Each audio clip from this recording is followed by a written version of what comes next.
ఈ మహాలయ అమావాస్య రోజు ముఖ్యంగా ఏ మంత్రాలు జపిస్తే మంచిదనేది తెలుసుకుందామండి. ఆదిత్య హృదయ మంత్రం అనేది తెలుసుకుందాము. అంటే సూర్యుని ప్రార్థించడం వలన మనకు ఆరోగ్యము, ధైర్యము, ఆత్మశక్తి, వీటితో పాటు మనకు ఉద్యోగ ప్రాప్తి అనేది కలుగుతుందండి. ఓం సూర్యాయే నమః సూర్య భగవానుడికి సమర్పించే మంత్రం ఆదివారం అమావాస్య రోజు పూజలో ముఖ్యంగా పఠించాలండి. ఓం పితృగణాయ విద్మహే జగద్ధారిణ్య ధీమహి తన్నో పితృ ప్రచోదయాత్.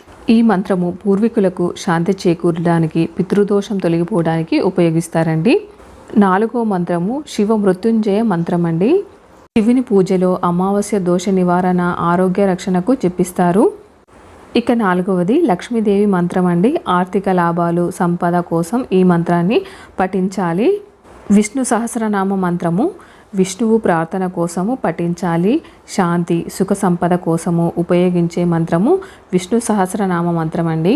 ఇక 6వది ఏంటంటే శని భక్తులు శని మంత్రాన్ని పఠించాలండి. అమావాస్య రోజు సందర్భంగా శని దోష నివారణ కోసం 108 సార్లు శని మంత్రాన్ని అనేది జపించాలండి. ఇప్పుడు నేను చెప్పిన ఈ మంత్రాలన్నీ కూడా భక్తి శ్రద్ధలతో పఠిస్తే అమావాస్య రోజు శక్తివంతంగా మంచి ప్రభావం, మంచి ఫలితాలు అయితే ఉంటాయండి.